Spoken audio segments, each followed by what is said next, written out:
እንግዲህ ቀደም ብለን ያየነው ጀነራል ኢንፎርሜሽን ስለ ድራይቨር አይተናል።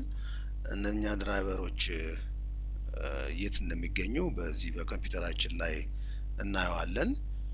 እነሱም በዊንዶውስ ኢንስቶል ሲሆን አብሮ ማኔጅ የሚያደርግ አለ። እሱም ዲቫይስ ማኔጀር ይባላል። እሱን የምናገኘው ብዙ ጊዜ በዊንዶውስ 7 ላይ ስታርት ውስጥ ገብተን እዚህ ጋር ኮምፒውተር የሚለው ላይ ገብተነው በቀኝ ማውዛችን ነክተን ፕሮፐርቲ የሚለውን ስንነካ እዚህ ጋር እንደምታዩት ዲቫይስ ማኔጀር የሚለው ይወጣል እናገኛለን። እሱን ስንከፍት ታዩ እንደሆነ እዚህ ጋር ኮምፒውተር ውስጥ ያሉት እቃዎች በሙሉ እዚህ ውስጥ በየስማቸው ተዘርዝረው ይገኛሉ። በዚህ አይነት መልክ ማለት ነው። ይሄንን ዲቫይስ ማኔጀሩ ለመክፈት ይሄ ብቻ አይደለም፣ በሌላ መልኩም መክፈት ይቻላል። እዚሁ ስታርት ገነክተን እዚህ ጋር ዲቫይስ ብለን ስንጀምር እዚህ ጋር ዲቫይስ ኤንድ ፕሪንተር የሚላለ ዲቫይስ ማኔጀር የሚለውን ስነካ ያንኑ ነገር ይከፍትልናል። በዚህ አይነት መልክ ወደዚህኛው የዲቫይስ ኮንትሮል ወይም ደግሞ የምናይበትን ቦታ ነው አሁን የገባ ነው። እንግዲህ አሁን እንደምናየው እነዚህ እዛ ውስጥ ያሉት እቃዎች ዲቫይሶች በግሩፕ ሆነው ነው እዚህ ጋር ውስጥ የተቀመጡት። እዚህ ጋር እንደምታዩት በዝርዝሩ ማለት ነው።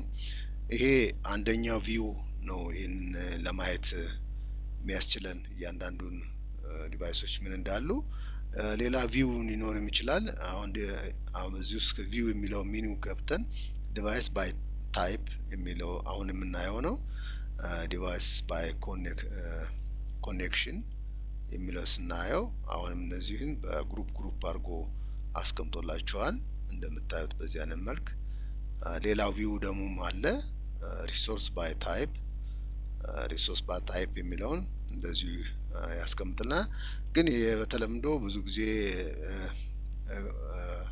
ልንጠቀምበት የሚችል ግልጽ የሆነና ማንም ሰው ሊረዳው የሚችል እና ኦፕሬሽን ሲስተሙ ኢንስቶል ሲያደርግ መጀመሪያ የሚከፍተው በዚህ አይነት መልክ ነው። ይሄ የተለመደው የዲቫይስ ማኔጀር ቦታ ነው።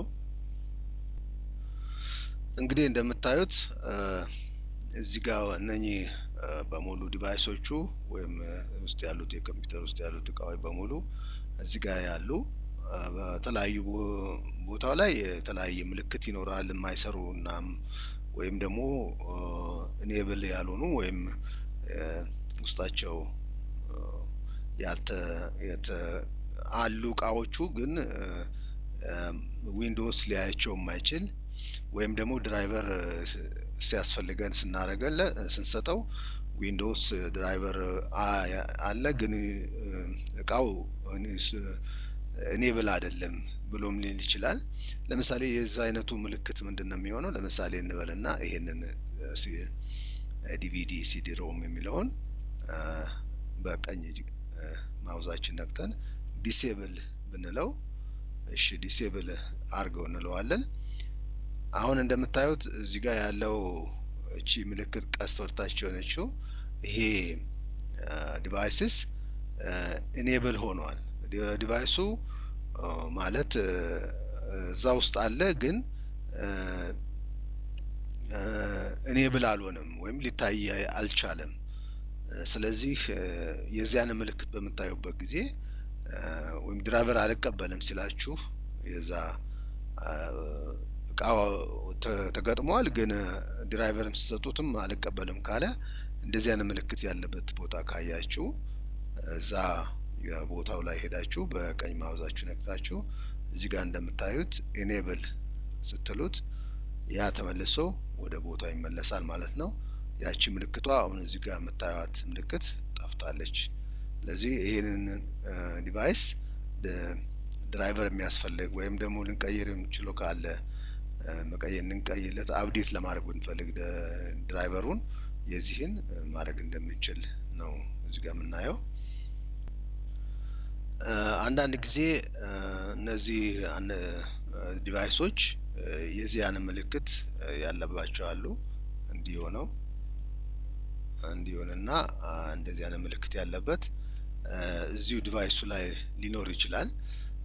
እዚህ ከጎናቸው ማለት ነው። ብዙ ጊዜ እነዚህ አንዳንድ ቦታ ላይ አልፎ አልፎ ይኖራሉ። እነዚህ አይነት ዲቫይሶች ያለባቸው ይሄ ዲቫይስስ ወይም ኮሬክት ትክክለኛ አይደለም ዲቫይሱ ለዚህ ኦፕሬሽን ሲስተሙ ወይም ደግሞ ይሄ ዲቫይስ ከሌሎቹ ዲቫይሶች ጋራ ኮንፍሊክት ሊያደርግ ይችላል። ስለዚህ እነዛን ዲቫይሶች ምን ማድረግ ነው? እንትናቸውን መቀየር፣ ድራይቨራቸውን መቀየር ወይም ደግሞ ያንን ዲቫይስ ወይም ከዛ ኢኔብል ማድረግ ዲሴብል ማድረግ። ምክንያቱም ከሌሎቹ ዲቫይሶች ጋራ ችግር አለበት ማለት ነው። ያ ዲቫይስ ወይ ሌላ ዲቫይስ መቀየር ነው ወይ እሱን ራሱ ሌላ ድራይቨር ለሱ መቀየር ያስፈልገናል ማለት ነው።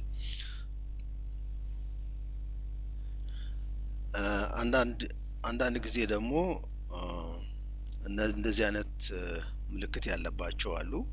እንደዚህ ጥያቄ ምልክት ያለባቸው የሆነ ዲቫይስ ቦታ ላይ እንዲህ አይነት ጥያቄ ምልክት ያለባቸው ዲቫይሶች ብዙ ጊዜ ዊንዶውስ ኢንስቶል ከሆነ በኋላ ይታያሉ። ያ ማለት ምን ማለት ነው?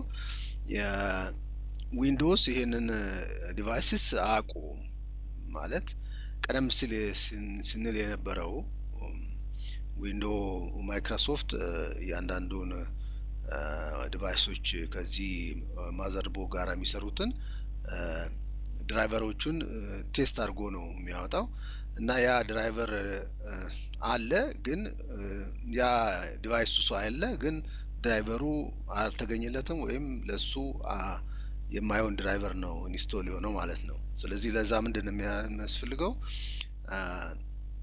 ቅድም እንዳልነው ዲጂታል ሲግኔቸር የሆነውን ማለት ከማይክሮሶፍት ኦፊሻል የሆኑ ድራይቨሮች ለዛ ዲቫይስ የሚሆን ፈልገን ያን ድራይቨር ኢንስቶል ማድረግ ነው። አለበለዚያ ብዙ ጊዜ እነዛ ዲቫይሶች ኮምፕሊትሊ ላይሰሩ ይችላሉ ወይም ዊንዶውስ አያየውም። ስለዚህ ፈንክሽን ላያደርግ ይችላል። ለምሳሌ እንደ መዴም አይነት የሆኑ መዴምስ ለኔትወርክ ኮኔክሽን የሚያገለግል ነው። አሁን ኢንተርኔት ላገናኙ ብትሉ እሱ ላይ ያለው ጥያቄ ምልክት ነው ያለው።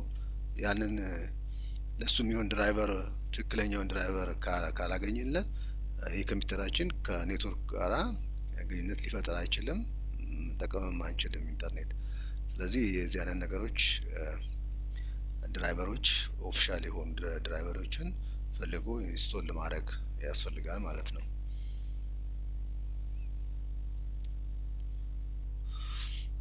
እንግዲህ ይህንን ካየን እነዚህ ግሩፕ ናቸው ብለናል።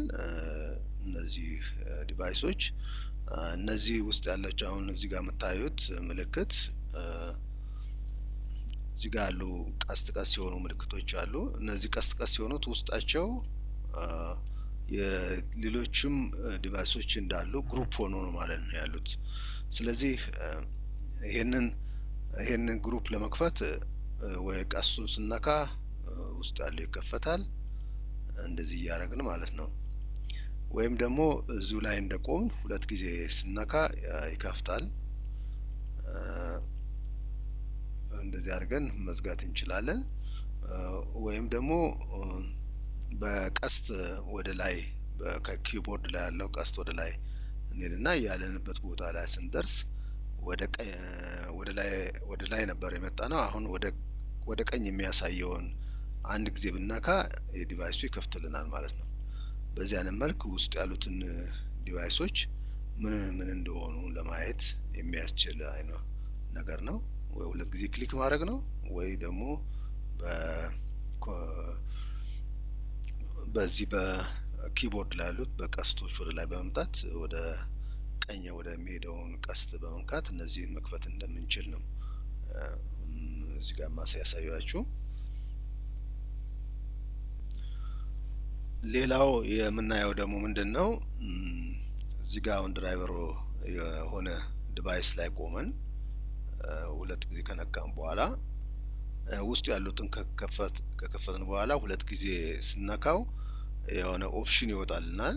እዚህ ኦፕሽን ውስጥ ጀነራል፣ ፖሊሲ፣ ቮሊዩምስ፣ ድራይቨርስ ኤንድ ዲቴል የሚል አለ። ዋናው ትልቁ ነገር ጀነራል የሚለው ላይ ስንገባ ይሄ ዲቫይስ ምንድነው ዲቫይስ ኢዝ ወርኪንግ ፕሮፐርሊ። አሁን እዚህ ጋር የምታዩት ሁሉ ጊዜ ይሄ ዲቫይስ ትክክል እንደሚሰራ ነው የሚነግረን እና እዚህ ጀነራል ውስጥ ማለት ነው እና ማኒፋክቸር የሆኑበት ቦታና ሎኬሽኑ ምን አይነት እንደሆነ ቦታን የሚያሳየን እና እዚህ ጋር ስሙ ዲቫይሱ ስሙ እንደሆነ ነው የሚያሳየን እዚህ ጀነራል ኦፕሽን ውስጥ ማለት ነው።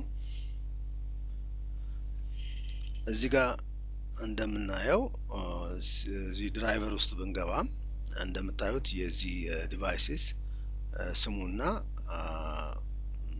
ምን አይነት መቼ እንደተሰራ ድራይቨር ዴት፣ ድራይቨር ቨርሽኑና ማይክሮሶፍት የሰጠው ዲጂታል ሲግኔቸር ያልነው ይሄ ነው እና ይሄ ዋና የሚባለው እንግዲህ ትክክለኛው ዲቫይስ በትክክል እንዲሰራ ዲጂታል ሲግኔቸር ያስፈልጋል ያልነው አንዱ ይሄ ነው። ኦፕሽን ውስጥ ድራይቨር ውስጥ ኦፕሽን ሌላው እዚህ ውስጥ የምናየው ኦፕሽን ድራይቨር ውስጥ እዚህ ጋር ድራይቨር ዲቴይልስ የሚለው ነው። ቱ ቪው ዲቴይል አባውት ዘ ድራይቨርስ ፋይልስ የሚለው ይሄ የፋይሉ ድራይቨርስ የት እንደሚገኝ ነው የሚያሳየው። እንደምታዩት ዊንዶውስ ሲስተም 32 ድራይቨርስ ዲስክ ሲስ ይላል። ይሄም እንደዚሁ የቦታውን ነው የሚያሳየን። አፕዴት ማድረግ ከተፈለገ ይሄንን ድራይቨርስ በድራይቨሩ አንዳንድ ጊዜ በትክክል ይሰራል፣ ሳይሰራ ሲቀር ኦፊሻል የሆነ ቦታ ገብተን ለሱ የሆነ ድራይቨር አፕዴት ማድረግ እናደርጋለን። እዚህ ጋር ደግሞ ሮል ባክ ድራይቨር የሚለው አፕዴት ካደረግን በኋላ ድራይቨሩ ምናልባት እንደምንፈልገው ላይሰራልን ይችላል። ያንን ድራይቨር ወደ ነበረበት ቦታ ለመመለስ ሮል ባክ ድራይቨር እሱን ይሄን በመንካት ድራይቨሩ በእጃችን ካለ ወይም ካለበት ቦታ ላይ ያን ነገር ወደ ነበረበት ወደ ኦልድ ድራይቨርስ እንዲመልስልን የሚያደርግ አንደኛው በተን ነው ይሄ። የሚቀጥለው ደግሞ ይሄንን ዲሴብል የሚለው ነው። ቀደም ሲል እዚህ ጋር ባለ ቀደም ሲል እንዳየነው ከግራ ማውዛችን ነክተን ዲሴብል አድርገው ነበር አይተናል። ይሄም በተን ሴም ፈንክሽን ያለው ስራ ነው የሚሰራው። አንስታል የሚለው ደግሞ ያው ይሄን ዲቫይስ ካላስፈለገን አንስታል እናደርጋለን። ከዛ በኋላ በዚህ በዝርዝር ውስጥ ያሉት ያ ዲቫይስ ከዚህ ዝርዝር ውስጥ ይወጣል ማለት ነው። ልናገኘው አንችልም አንስታል ካደረግን በኋላ። ለዚህ ነው ይሄ በተን የሚያስፈልገን። የቀጥለን ደግሞ የምናየው ይሄ ዲቴይልስ የሚለው ነው። እዚህ ጋር የዲቫይሱ ፕሮፐርቲ ይኖራቸዋል። ከነዚህ ውስጥ ብዙ ጊዜ የሃርድ ዲስኩ ያለው ኢዴንቲፊኬሽን ናምበሩ ይኖረዋል። እነዚህ ኢዴንቲፊካት የሚያደርጉት በዚህ አይነት መልክ ነው። አሁን ለምሳሌ ዩኤስቢ ስቶር ስሙና ይሄ ነው ኢዴንቲፊኬት የሚያደርጉት። ሌላው ወደፊት ልናየው የምንችለው አይዲውን ነው እንደሚያስፈልገን እና ያንን አይዲ ወደፊት እንዴት አድርገን እንደምንጠቀምና እንዴት አድርገን ያን አይዲ ክላሲፋይድ እንደምናደርግ እናያለን። ይሄ ዲቴይል ፕሮፐርቲው የዚህ ዲቫይሱ ፕሮፐርቲ ይሄን ይመስላል።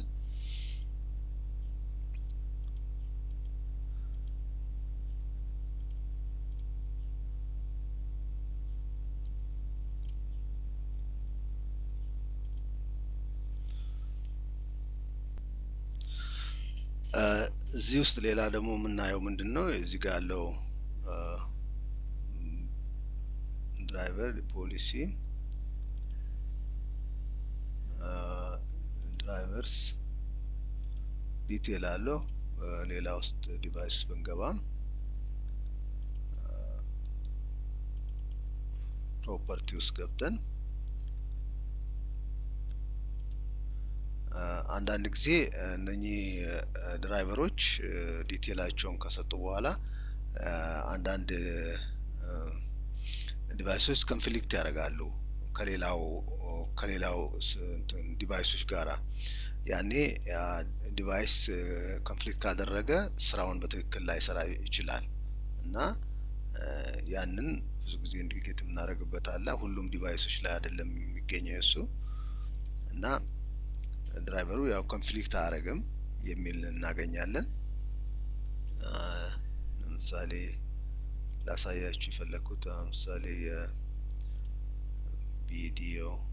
ቪዲዮ አዳፕተር ዲስፕሌይ ፕሮፐርቲው እና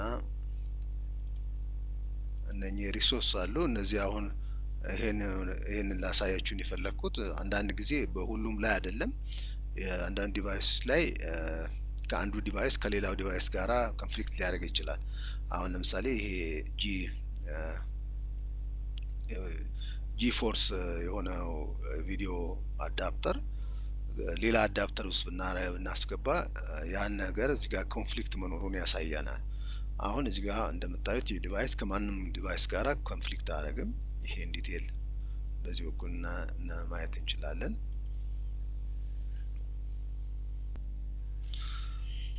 አንዳንድ ጊዜ እነዚህ እዚህ ጋር አክሽን አለ እና ይሄንን ድራይቨር እዚህ ውስጥ አንዳንድ ጊዜ ላናገኝ እንችላለን። አፕዴት ስናደርገው ማለት ስካን ስናደርገው ልናገኝ እንችላለን። ለምሳሌ እንዴት ስናደርገው ስካኒንግ ፕላግ ኤንድ ፕሌይ ኮምፕሊመንት እና እዚህ ያሉትን ዲቫይሶች ያሉትን ስካን አድርጎ ሊኖሩ የሚችሉትን ነገር ነው የሚያወጣለን። ሌላው እዚህ ጋር ሜኒው ውስጥ ገብተን በቀኝ ማውዛችን በመንካት ስካን ፎር ሃርድ ድራይቨርስ ቼንጅስ እዚህ ጋር ያለውን አፕዴት ያደርግልናል እና ያሉትን ዲቫይሶች ሊኖሩ የሚችሉትን ዲቫይሶች በሙሉ እዚህ ጋር እናገኛለን ማለት ነው። በተለያየ መልኩ የተለያየ ሜኒው ይኖረናል። በዚህ እዚህ ውስጥም ገብተን ማድረግ እንችላለን ስካን ፎር ሃርድዌር ቼንጅስ።